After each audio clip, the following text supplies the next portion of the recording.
In the 5th century of the Christian era, a philosopher arose who has been remembered as the last one whom Plato might have welcomed into his school. Boëtius, a magnificent person, came in a time when the history of Europe in the Dark Ages was a tragic ground for thinkers, and most of those who had really important things to say perished. Boëtius was one of them. He was sentenced to death, remained for years in a lonely prison, and was finally executed. Before his death, he prepared a little work called The Consolation of Philosophy, and this has become one of the great classics of the world, for it reveals things about philosophy and wisdom that I find in no other writing, either contemporary or later. Actually, we must therefore bear in mind that Boëthius was a very devout scholar, a person of great personal integrity, who devoted most of his life to the search for truth. And every little fragment of truth he found, he served, and tried to bring it to the attention of other people. Therefore, we may say definitely that he lived in love of truth, and he died in the consummation that his love had not been in vain. So we start with this problem by introducing a little part of the story of Boëthius. It seems that in this lonely stone prison, where he remained for some time before his execution, he was alone with his thoughts. He had nothing to help him or to guide him but his own inner life. He knew perfectly well that he would never be released. It was not day to day, just when, but he knew that his death was inevitable. So with these considerations, he had nothing to fall back on but his own inner life. And realizing this, and determined to live according to it, he settled down quietly to the contemplation of truth. And one night, while he was contemplating as best he could in that stone cell the wonders of life and the wonders of the universe, a great light came into his prison. And in that light appeared a magnificent figure of a woman, robed like Hypatia of Alexandria, radiant, hallowed, everything stupendous. And she came up to him and she said, "I am the one you have served. Now you are in need. I will serve you." And she explained to him very definitely that all he had learned to help other people had created for himself a debt which truth owed him, and that as long as he remained in the material world, truth would lead him, guide him, and give him the intelligence and the wisdom and the love to face the things he had dreamed of and believed. As a result of that, his essay on the consolations of philosophy has become a classic. It was in this realization of the return of the good deed to the one who does it that Boëthius became aware of something, namely that truth is not a word. Truth is not a doctrine. Truth is not essentially a system or a school. But as all the ancients realized, truth is a living thing. It is a creature itself. It is something that has its own being. It has its own life and its own death, its own beginnings and its own ends, in infinitude beyond our comprehension. But truth is a conscious being, and this being appeared to Boëthius in the prison. And from this truth, he learned to live from day to day. He gained then the answers to all the questions he had asked. He gained knowledge of the distant places and the high places and the low places. He learned all the mysteries of space and time. He suddenly realized that truth was a great teacher, the one thing in life that knew that truth alone could lead man to perfection. And this perfection he had to earn by giving his own life to truth. Therefore, we are able to follow some of the thinking of the ancients concerning the mysteries of life. We think of things today merely as objects. We think of hope as some kind of a word representing an emotion. We think of wisdom merely as mental penetration. We think of love as merely a personal emotion of our own, shared by others, but still merely an emotion. But to the ancients and to the wise, these so-called things were actually beings. Love, it was a reality, it was a creature, it was not merely a relationship. And from all the ancient and classical writings, we find that the Greeks, the Egyptians, and Persians, and nearly all foreign peoples have personified their virtues. When they think of strength, they think of a certain power. When they think of wisdom, they think of a person who is wise. And so the ancients created gods for every emotion, every thought, every attitude of the human mind. Therefore, we have Jupiter ruling over one thing, we have Saturn ruling over something else. To us, these things are meaningless. We have a very different code. But to the ancient people, with their mystical opportunities, these different things were realities. Hope was a being, not a thing. Hope was something that grew, like a child in its mother's womb. Hope was a great moment of veneration, like the individual taking holy orders. All these things were part of a being, and all great good things are beings. They are personifications or embodiments of principles, and they appear to us as a kind of language of symbolism, a language which enables us to share in the wisdom which they impart. So Boethius in his cell saw in the vision of the power of enlightened love the fulfillment of a dream, the dream of the ages. He was told by this radiant vision that she had been with him from the beginning. The moment he dedicated his life to truth, she was with him. She would be with him to the end of his days, and at the same time she would be with all others under the same conditions, because no one walks through life entirely alone, and those who have given themselves to unselfish service to others walk constantly with a radiant presence beside them, something that is going to guard them and protect them, because they have deserved it, because they have earned the peace of inner life. They will have it regardless of what happens in the outer world. This was a great consolation to Boethius. It gave him the courage and strength to know that once one dedicates themselves to the service of truth, they will never again be alone. They will be with something, someone, somewhere, who is ever and always waiting to help, waiting to use this truth that they have discovered in order to save them further punishment, further suffering, or further pain. So the wisdom that Boethius had assembled to teach others was now taught to him. It was shown to him conclusively that his dreams had not been fables, that his ideals had not been vacuums created by optimism or pessimism, that in reality, truth is alive and walks with those who serve it.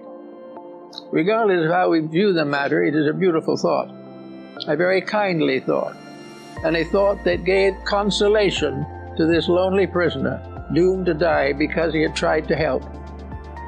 Actually, therefore, before his death, truth took Boethius through all the worlds of space, through the great realms beyond where he could not go himself. Truth showed him how right he had been in certain guesses and certain suggestions. Truth also told him that she had helped him to form these ideas within his own consciousness, that as long as he served her, she would stay with him, and he would never be alone again. So Boethius, when the time came, passed on without fear or doubt. And his little book has brought comfort and insight to millions of people in a world that he never lived to know about or understand. This brings us very definitely to the concept that we had for the discussion of the morning, namely, truth as love. That truth is a being, a power, a quality. Truth is the most dramatic, dynamic way that leads to reality. But what is truth to us? How do we understand truth? Well, probably we understand it very much as Boethius understood it. We understand it by a little effort to grow. We try to be a little better today than we were yesterday, and we continue to grow a little every day. But the first step that we take toward reality brings us this contact, this something that walks with us the rest of the way. The first sincere, dedicated effort to live the life of truth brings truth to you, and truth walks with you to the end of your days. This was the idea of the Pythagoreans and the Platonists. It was the result of the individual earning dedication by his own dedication. When we do a definite good thing, when we serve those in need, when we improve the nature of our own contemplations, we have made an important connection in life. And once this connection is made, it cannot die. Once we become aware, once we have given birth out of our own souls to the soul of truth, that soul will live on. It will go with us, maybe age after age.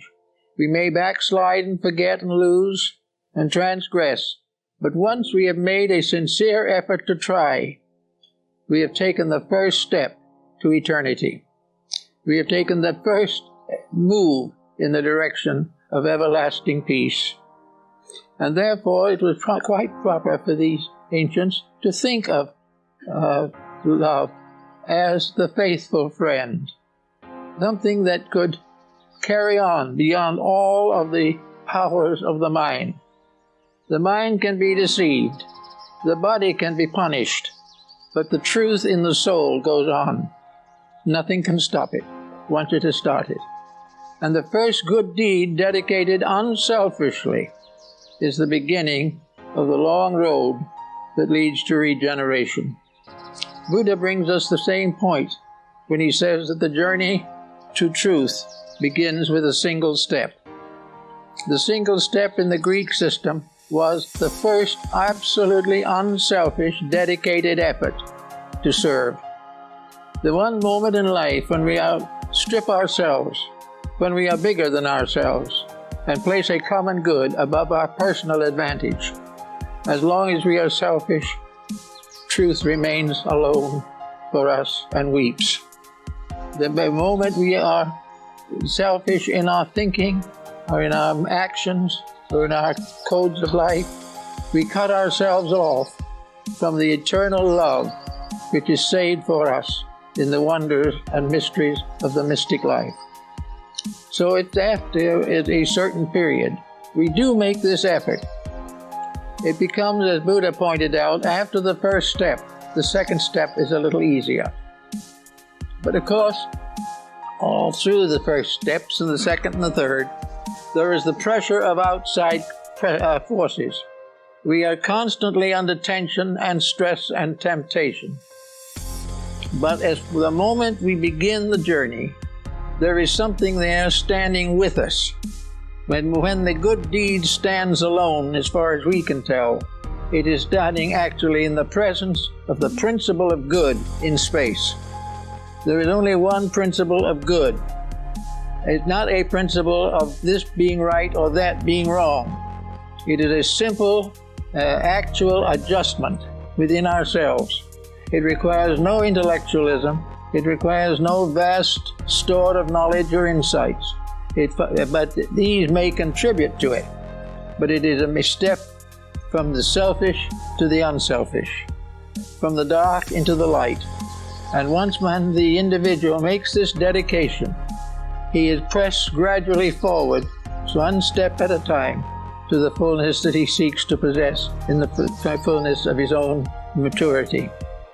So in the story of now that we have today, in the story of love as truth, we have the concept of a standard of virtue, a standard of integrity that transcends anything that we know in our ordinary material relationships.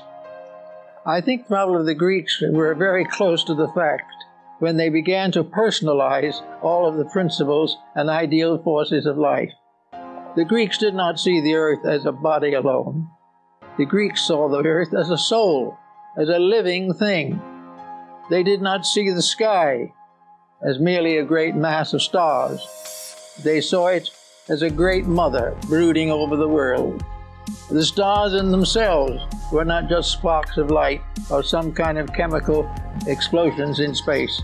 The stars were beings looking down upon the world. Everything in the world was alive. Everything in the world was conscious. We did not know that consciousness, but by certain growth, by certain development, we gradually reduced the distance between personal understanding and this larger value of life. Now, much of this is symbolic, no question about it, but it is something that we have to give some thought to. I remember a story that Ernest Thompson Seton told me about a meeting of the Boy Scout movement in Canada one year before he was still alive. And he was there, and the young people from all over the area of the United States and Canada were gathered in a large hotel where the meetings were to be held. And a little American boy and a little American Indian boy were in the same room together, looking out of the window, and it was snowing. And the little Indian boy said, this is the great-grandfather. This is the old one who sits at the North Pole, and he smokes all winter. And every time he empties his pipe and throws out the ashes, it's a snowstorm. All these, you see, are the ashes of grandfather's pipe. The little American boy looked at him for a moment and thought he was insane or something, and said, don't be silly, that's nothing but snow. The little Indian boy never did get the idea that snow was anything except the ashes of grandfather's pipe. And this is the truth in almost all ancient beliefs. All Indian peoples had beings at the root of life. All Chinese people had beings. Hindus had beings. Greeks had beings. It is only in our modern scientific world that we transform these beings into scientific formulas of numbers and letters and try to bestow upon these formulas the interpretation of the mysteries of life. You cannot follow the scientific method we use today to find the secrets of anything except the most transcendent material objectives. Actually, the answers to all the riddles of knowledge, the source of energies, the source of life, of time, of light and darkness, of good and evil, are all formulas of vibratory rates, and they are all alive. Everything has some kind of life in it. It is in the stone, it is in the star. They are tied together by a tremendous unity.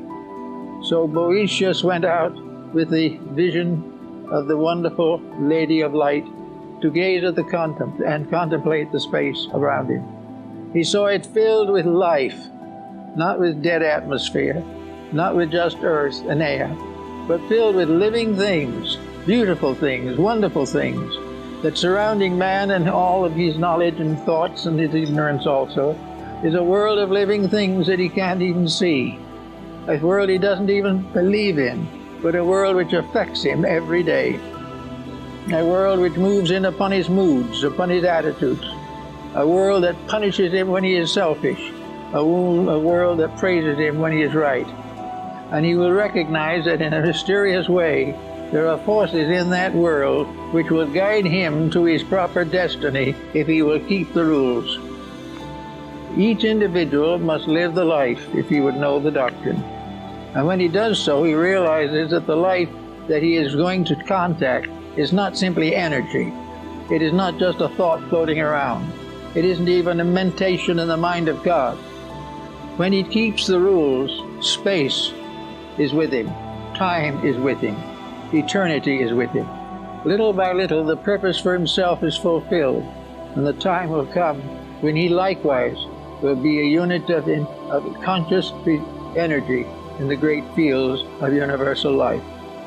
So we all have not only this type of thing, but we also have to look around us to see what's happening. We look around and we see today the problem of air pollution. With that air pollution, thousands of millions of things die. This air pollution is against the rules. Therefore, nature will never support it. And nature will continue to punish it until it corrects its own mistake. Nature will never permit evil to survive. It will never permit the wrong to win. There will be moments of apparent victory, but they will be followed by years and centuries of terrible defects and disasters.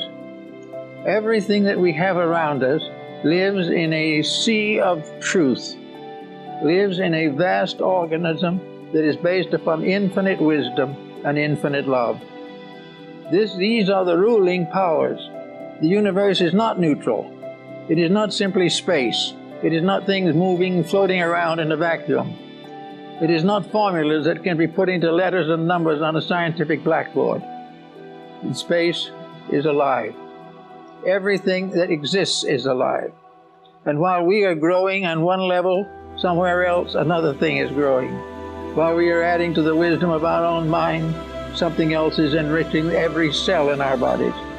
Everything is living and growing.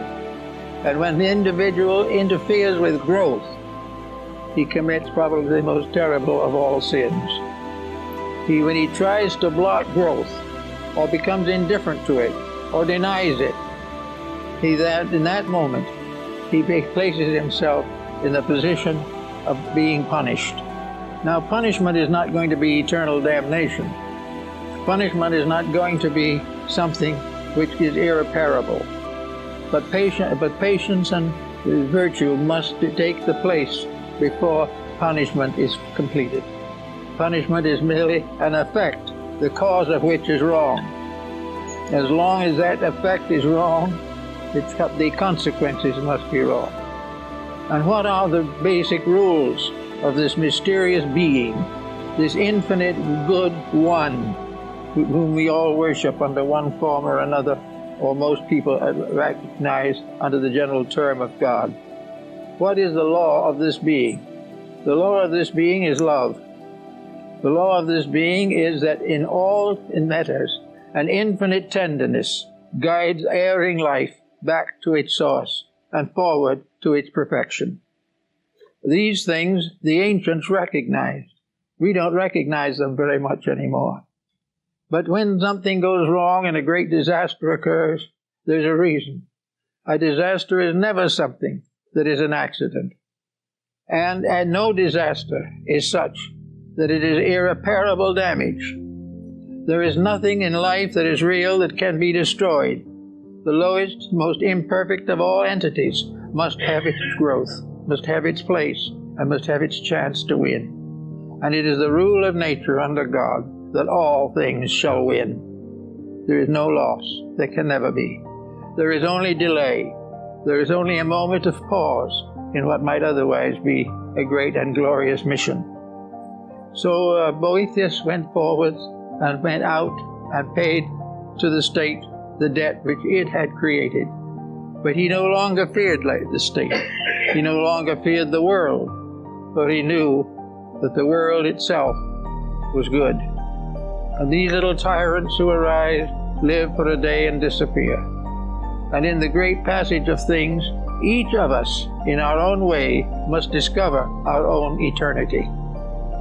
Each of us must realize for himself the eternality of the scheme and plan to which he belongs.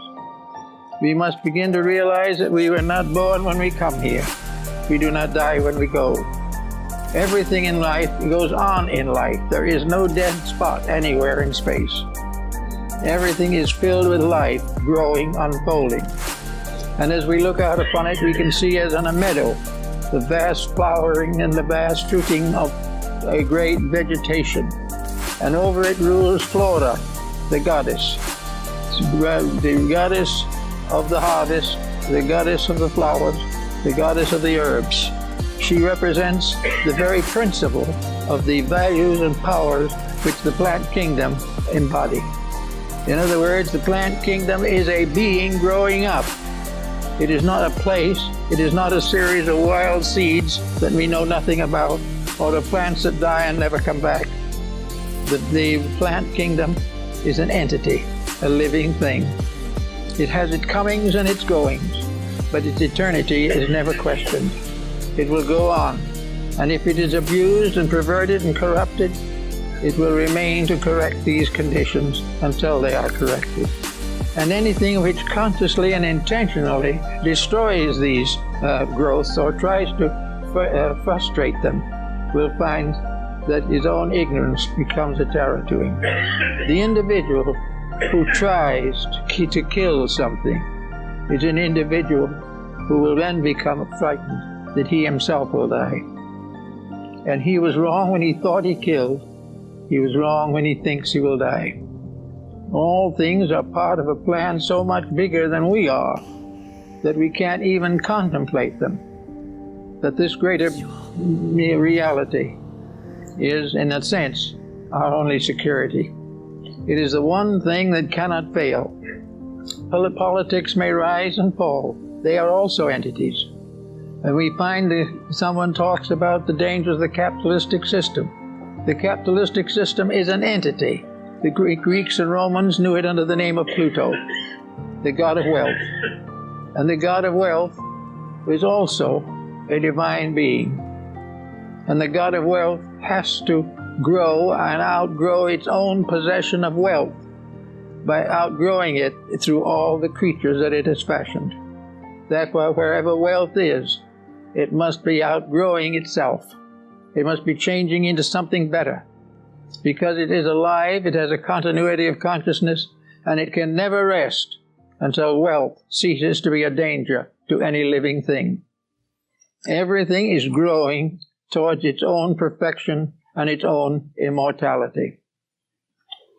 As we go a little further into this rather complicated situation, we realize that all over this earth there are religions, many different faiths, many different beliefs, so many gods, so many creeds, so many paths that wind and wind. But religion finally is one being, and that one being is what nations of the world have called God. Religion is the lifeblood of God. It is part of this tremendous power whose body nature is and God the soul. So this is a being that we deal with. Religions are evolving. People are evolving. Institutions are evolving. Everything that is born grows.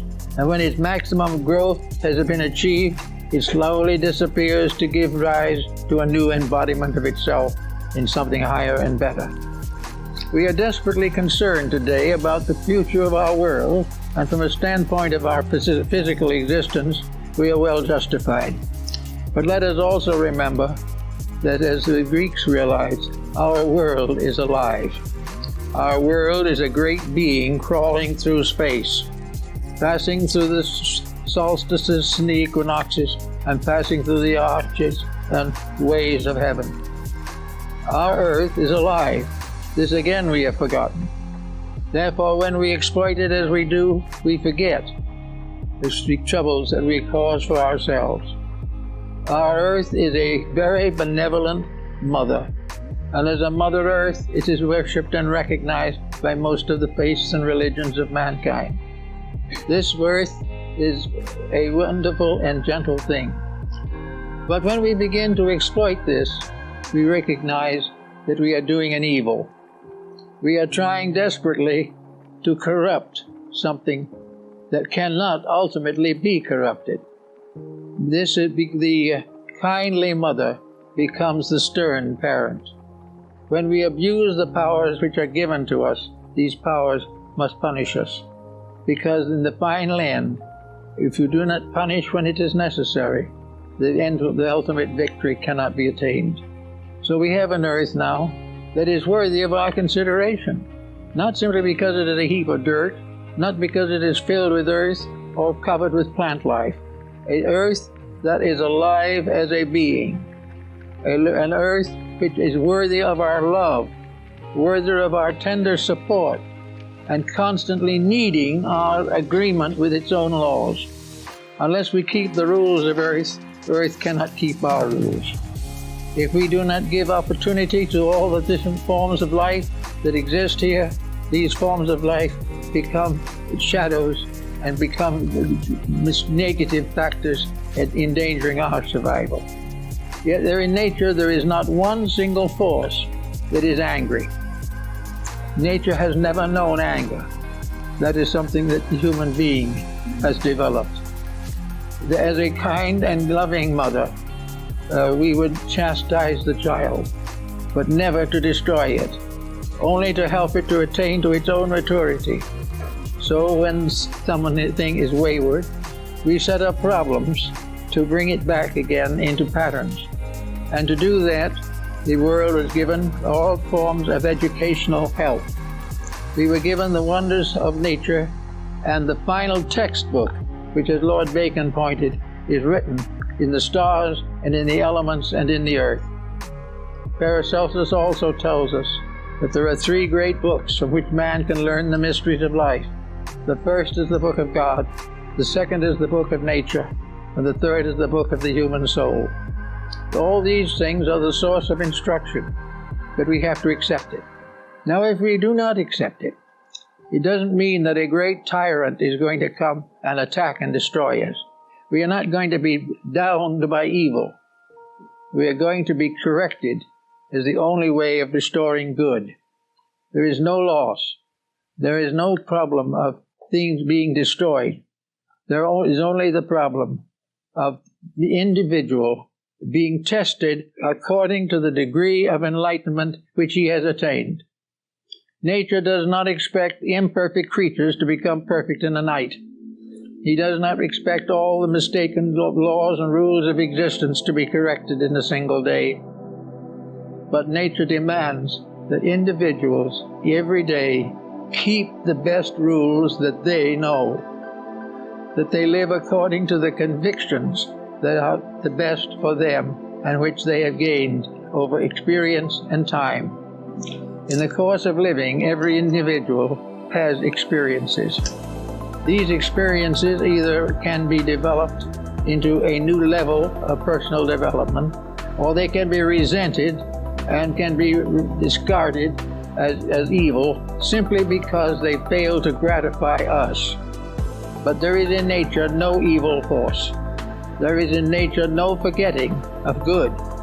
All things are fulfilled by the very vibration by which they are caused. Everything flows into everything else in a perfect rhythm of purpose. Therefore, there is never a moment in which we are not given the opportunity to grow, that we are forgiven for our mistakes if we did not know better. Nor is there a moment when we cannot correct these mistakes and go on to something higher and more noble. It is a great school, so to say, but the teachers are alive. They're not books. They are the very living essences of nature itself. They are part of the eternal process which nature provides the human being with a mind and a heart, and then bestows upon the mind and the heart the secrets of survival. Therefore, this is all part of the idea of the fact of the love of truth, the love of the way it really is, the way which we can see if we are able to climb out of the slough of our own despond. If we can rise out of the ignorance with which we have locked ourselves, we can begin to see over the edge to things which is beyond. And when we do that, we will grow a little. And as we grow a little, the problems will become less. So Boethius went forth to die, perfectly content, realizing that he lived in a world which not only he had helped to improve, but would continue to serve him, love him, and care for him until he ultimately attained perfection. Everything that tries is rewarded for trying. Why and how? Well, if no one tries, nothing tries, unless it has a vision of something better. It may not know how to attain that something better, but if it is willing to try, it means it grasps the possibility of improvement. The moment the individual grasps at this moment of realization that improvement is possible, he begins to grow. Now, if in the first time he has this realization, he looks around, he says to himself, yeah, I think I'll be a little better than I was. I'm going to correct some of my faults. So he goes out, and the first day he's out, he has a little trouble with something, and he gets irritated. Then a little later, something else comes along, and he's a little more irritated. And gradually, this one moment of enlightenment fades out, and he's back again in all his problems and all his miseries. So this may happen many times. There are false starts, well-intended, but not supported by sufficient energy, sufficient libido to survive and amount to anything. But ultimately, the effort to grow will produce a fair start. Most of the starts that we have in modern times have arisen within religion. While there are many backstopping and falls in religion today, there is also a great effort to grow spiritually a little. And dedication to religion, dedication to the service of our brother man, dedication to love of God, dedication to the recognition of the great power of redemption in every religion and faith of mankind. When we begin to get this feeling, pretty soon it reaches a point where it doesn't go away entirely. Then we do something very foolish, and we are sorry. We are actually embarrassed to realize that we couldn't do better than that. Well, this embarrassment is the beginning of a gradual growth, in which ultimately we are able to make such advancements as our general condition will permit. We are able to be a little less angry because we've now discovered a way to pacify these situations. We will be a little less selfish because we have begun to realize the needs of others. We will become a little more content when we realize the blessings that we already have. And little by little, this grows until it creates an atmosphere of belonging to a growing world. That somewhere in the invisible planes of things are the powers that move all things to the fulfillment of their natural destinies. Little by little, then, we get to be little better people. Now, there comes a time when we have to make a decision or two, because most people are not ready to make a major step away from the familiar. But they are able to do something better. They have been able to straighten out a broken home. They have been able to solve a family feud. They have been able to visualize a better use of what they have. All these things help, and little by little, the individual grows.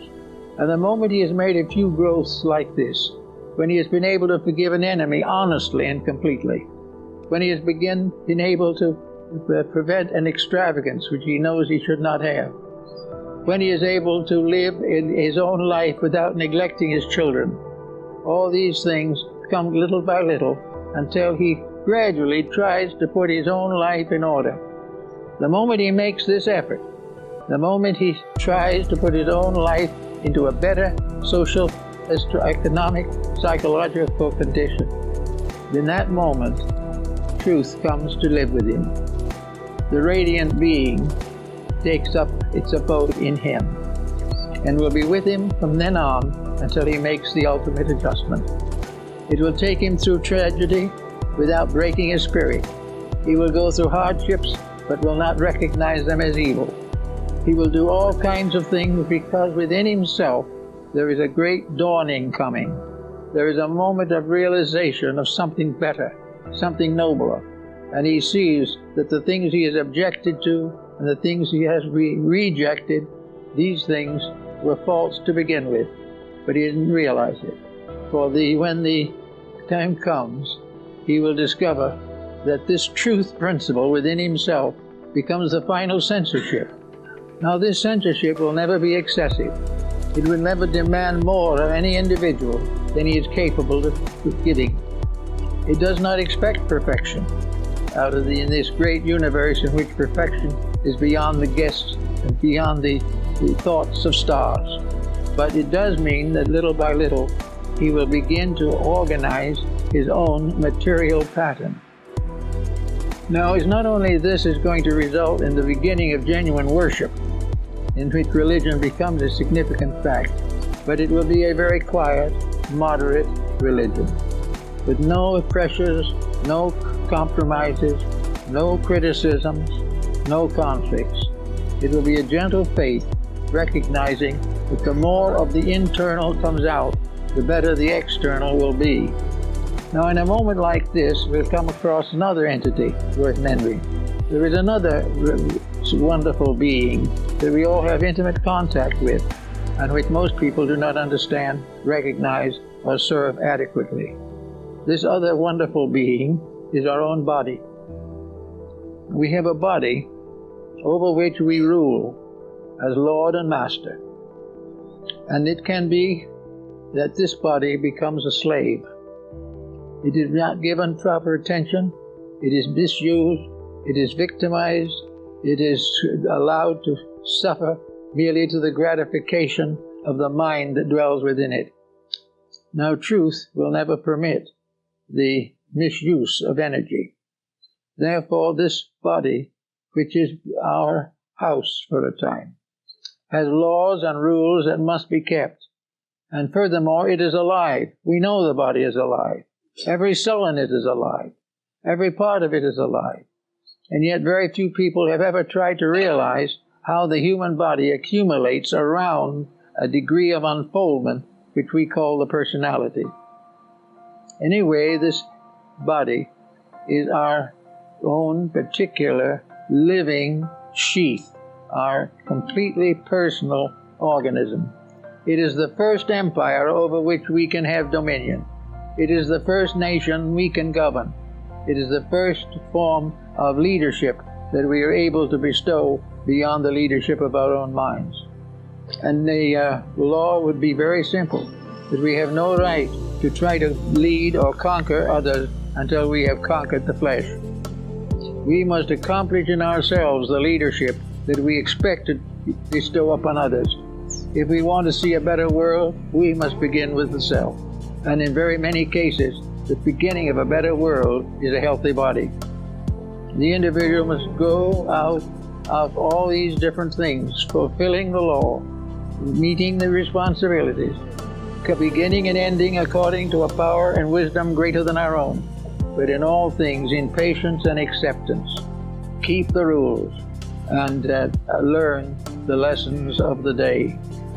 Now, each embodiment we have, according to Plato, is a day. It is a day in our own growth. It is the day we go to school to learn something. Now, we look around us today and we realize that as a school, our daily life is not much of a success.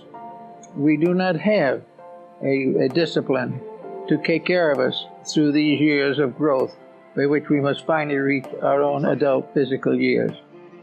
So nature depends upon this problem and gives us certain ultimata to face it with. Nature gives us the rules, and when we do not keep the rules, nature gives us the example of the broken rule. And one of the most beautiful and wonderful displays we have today is this great tapestry of broken rules. Now, everyone is worried about these broken rules because they are a danger to us. But we have not worried enough yet to correct it. We are still trying to play hooky in the school of life. We are still convinced that we are here to have fun, to have wealth, to have influence, to become famous.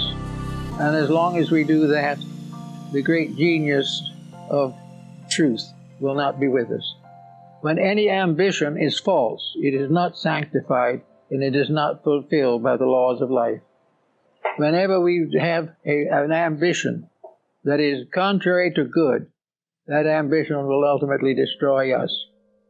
Whenever we forget our relationship with other living things, when we forget the brotherhood of life, we get the parenthood of life. In these factors, we begin to sound out our own troubles. This is being very clearly indicated today. Boethius is not here to explain, maybe he is, but he was not able to live then, to continue into the change that followed the Middle Ages. But we know that the rules of life that we have broken have put us exactly where we are now. Now the question still remains, how does it do it? Why does it do this, and how? Why is it that when we support the wrong thing, we get into trouble? That is because there is a rule back of it that tells us what the right thing is, and that rule is immutable. If honesty is a universal law decreed in the infinite pattern of things, no individual human dishonesty can survive.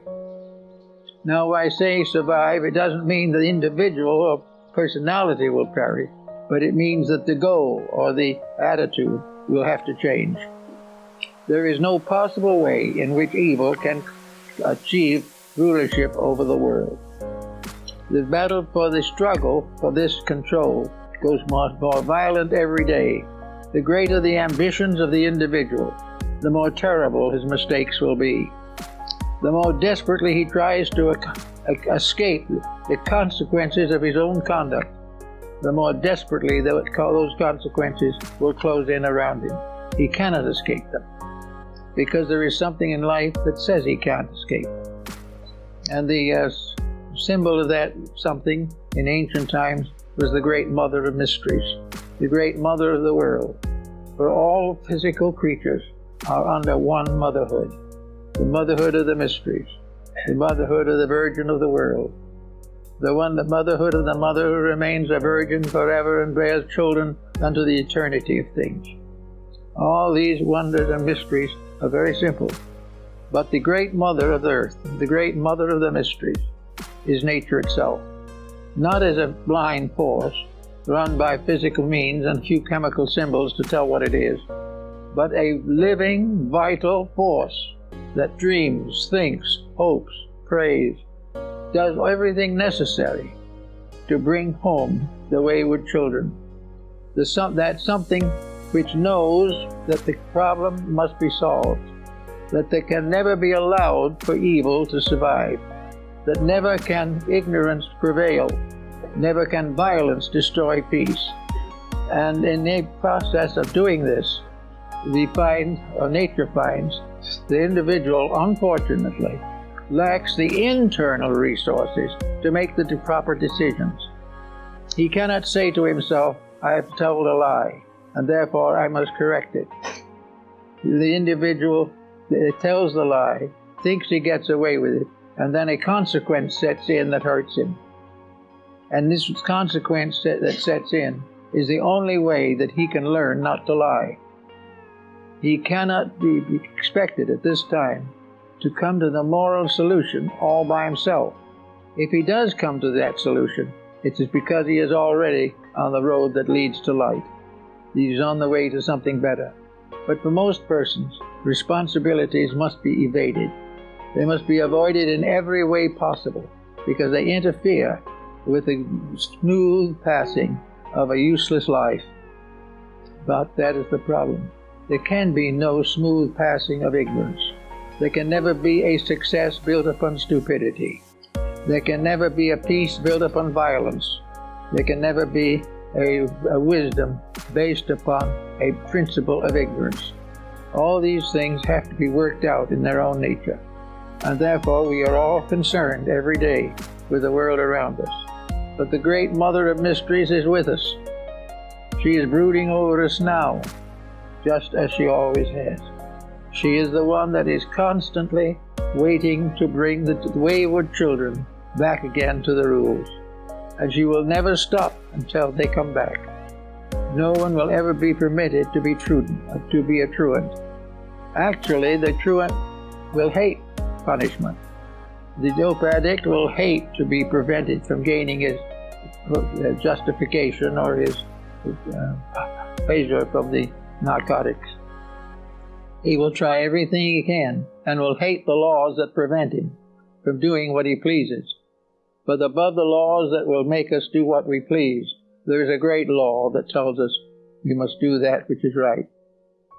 And in this way, we gradually discover that there is a universe of intelligence, a universe of wisdom, a universe of good, a universe dedicated to the service of eternal truth and dwelling forever in the presence of the divine being. Therefore, if we go along a little, as Boethius did, we may come to the gate that leads out from this life into something else. But when we go through, we will make the discovery that we have not been cast again into shadow, but that the light in ourselves, if it is there, will never leave us. And no matter what happens from that time on, truth will prevail in us, and that means that peace will take over. Now, if truth prevails in the average person, let's take an example, a very concrete one, of just how it operates. Supposing truth in consideration is a problem of maintaining the health of the physical body. This is something that is very significant today. The physical body is, in a sense, our child. Each person has a body that is a kind of psychological infant with which he has been endowed, and we must train this body to serve him, or else he must relinquish his leadership and let the body take over. If the body takes over, he's in trouble. But he doesn't know he's in trouble, because if the body is gratified, the rest of him goes to sleep. But the real fact of the matter is, the body has to be brought into harmony. It has to be disciplined. Now, when the body is brought into discipline, it is said to be healthy. When the soul is brought into discipline, it will be said to be healthy. When the infinite in man is brought into discipline, then the universal being is healthy. Every compromise that destroys the leadership of the superior over the inferior is dangerous and must be carefully avoided. So we know from every experience of living that we can and do have the power to change things, to make them what they should be, to accomplish that which is necessary for the common good and for our own good. But before we settle down to the quiet processes of changing the world, which we're all much interested in the moment, we should give a little thought to changing ourselves. Because actually, we find that the world is very hard to change, and we become more and more disillusioned as we see nation after nation breaking the peace, country after country exploiting other countries, and it looks very terrible. But if we look down from the heights of those things into private relationships, we find people after groups out to destroy each other. We find exploitation. We find the effort to dishonorably accumulate at the expense of others. We find the broken home and the broken heart and the broken body. So that we know that the great change that is necessary, we have not even been able to make in ourselves. Little by little, however, we have an answer to this. As the health problem goes along, we suddenly learn that there are ways that health can be improved. But improving health is not nearly always a discipline. We have to do some things differently. We have to sacrifice some excess in order to achieve moderation. We have to do something right in order to nullify that which is wrong. So, we discover that we only through discipline can we bring ourselves back into harmony. And in the moment we come back into harmony, the mysterious power of nutrition, which is another being, another radiant character, that nutrition can take over and do properly for us. All of the gods of antiquity must manifest through disciplined bodies. We think of wisdom, it's only possible through a disciplined personality. Wisdom in the keeping of the foolish one is folly. We know that there is only one way to achieve courage, and that is to be dedicated to a cause worthy of courage. If we try to use courage to defend negative things, we will hurt some more. Everything is there to challenge But nothing is there to hurt for the reason of destroying us. It is because it is the only way to prevent us from destroying ourselves. Now, if we look around us in society today, we see the problem that is coming everywhere at this time. We see the problems of space, of housing, of food, of health. All these things we see very definitely. We realize that something has to be done about them. So we start trying to plant trees. We try to find ways to purify water. We try to find ways to cleanse the earth of the pollutions and problems that beset it. We try to find ways to control the population, prevent the destruction of natural resources. Let us for a moment turn all these things back into ourselves and realize the reason that we can't solve the problem on the outside is because we haven't solved it on the inside. We haven't made the contact which make it possible. When Boethius was given the presence and vision of the saintly being that came to serve him in his sorrow, he gave us an account of a wonderful discipline and a wonderful courage against circumstances. So if we want to do any of these things on the outside, something must come to us on the inside. We cannot improve the world if we can't even save our own necks. We can't bring peace in the world if we can't have it in our own family. And how can we declare the ambitions are false when we can't stop using narcotics for our own pleasure? All these things come back, as Plato tells us, and as the whole philosophy tells us, all of these great changes can only come when the human being arises to meet them. The humanity is an entity, one human being. This human being is made up of now pretty close to 6 billion separate human beings. They are like the cells in a human body. They are part of one constitution. Over this one being is a unit, humanity, as one. This we find in the great man of the Zohar in Kabbalism. We find this one great being. And this great being's health and everything depends entirely upon the use that is made of the resources which comprise this great figure. We have to use the resources correctly. We have to solve the problem if we wish to have peace. We must make one humanity if we do not wish to be divided. Now, if we continue to wish to be divided, we not only have the problems of society, but we have the problems of ourselves. The individual who has not transcended his own selfishness is a very poor candidate for reforming the world. It is necessary for each person to recognize that he must make a personal contribution to the integrities of things. He must become aware of truth, of the love of truth, of the love of God as truth. Deity recognized in the manifested form of the infinite parent, also always solicitous for the good of its children. We must think of the faiths of men as being the gateways to conduct. We must think also of all the dreams and hopes of the ages and realize that they cannot be fulfilled until the individual loves truth better than he loves himself. There is no way of solving the problem unless we become aware of a strange and wonderful beauty, as Boethius saw it in his prison cell. A radiant being. We can call it peace.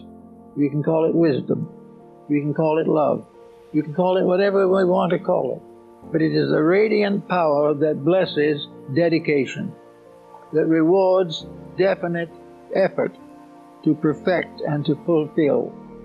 It is something that can take over the life of the individual when he is no longer willing to dedicate that life to the fulfillment of his private ambitions. So with all these points, there is this wonderful opportunity that comes, which Boethius noted, and which is the love of truth. Now, love is a very capital word.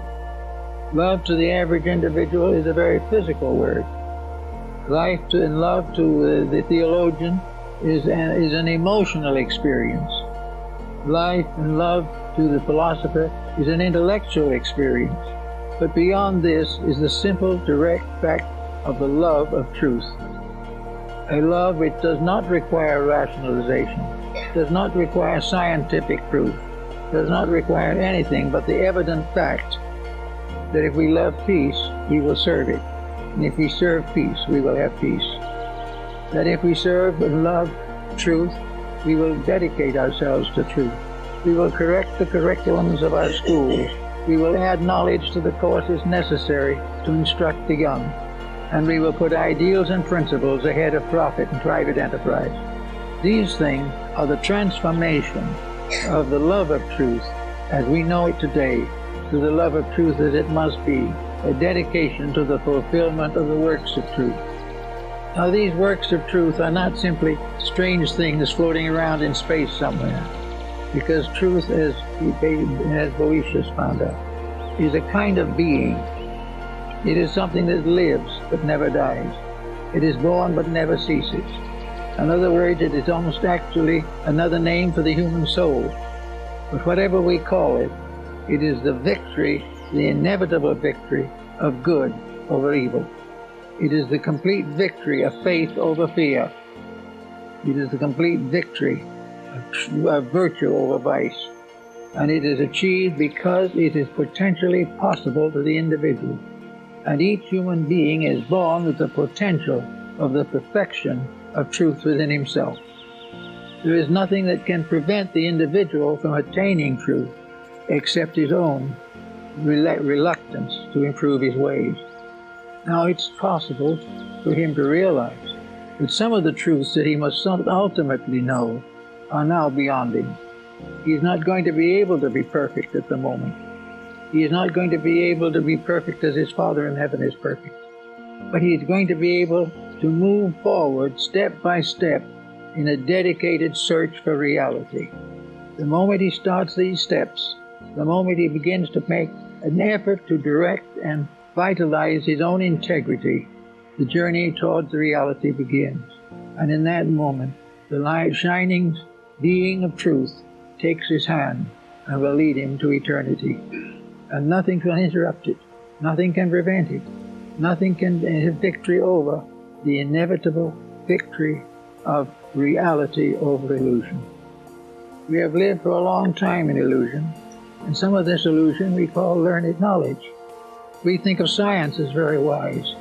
We think that science is solving everything. We think that Einstein was incredible when he found the formula for the atomic fission. These are not the truths we need. These are not truths at all. They are struggling with the misuse of universal potentials. The atom, the cell, all these things are each of them a unit. Each is a truth in itself, and it must be treated as one. It must be recognized. And if we wish to advance things, we must work together to make these various parts work together well in us. If we can make the cells of our own body cooperate, we have health. If we can make the various forms of knowledge to cooperate, we will have peace in the world. These things are part of our destiny. These things were well known to Plato and Pythagoras. They were well known to the foreign and eastern nations.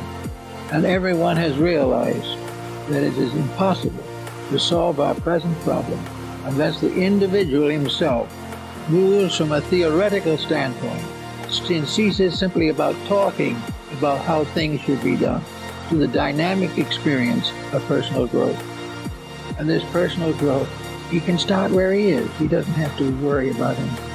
What is his problem at the moment? Well, maybe it's a need of a job. Or perhaps it is domestic difficulty. Perhaps it is a wayward child. We do not know what that is. But whatever it is, if at this time he has not found a footing in a pattern for his own permanent growth, that problem which he faces today must become that footing, or one of its equivalents. It must be something done by the individual himself to prove a sincere dedication to advancing the cause of common good. Once he makes one statement, the seed is planted. And once the seed is planted, it will never die. It leads, one good deed leads to others. One bit of wisdom leads to greater wisdom. One concept of the divine love of God for man is fulfilled in the divine love of man for God. These things are all part of a wonderful mystery, truth in a mystery, love and wisdom in a mystery. All these things we have to face as coming to us in the course of years. So we can wait in our own way for the radiant woman who comes to the prison cell and says, you have served God all your life. You have been a good person, and you are not going to be deserted in your gray hairs. The good you have done to others comes back as a radiant being to lead you to the peace and security that you desire. Under those conditions, things will get done in a reasonable length of time. Thank you.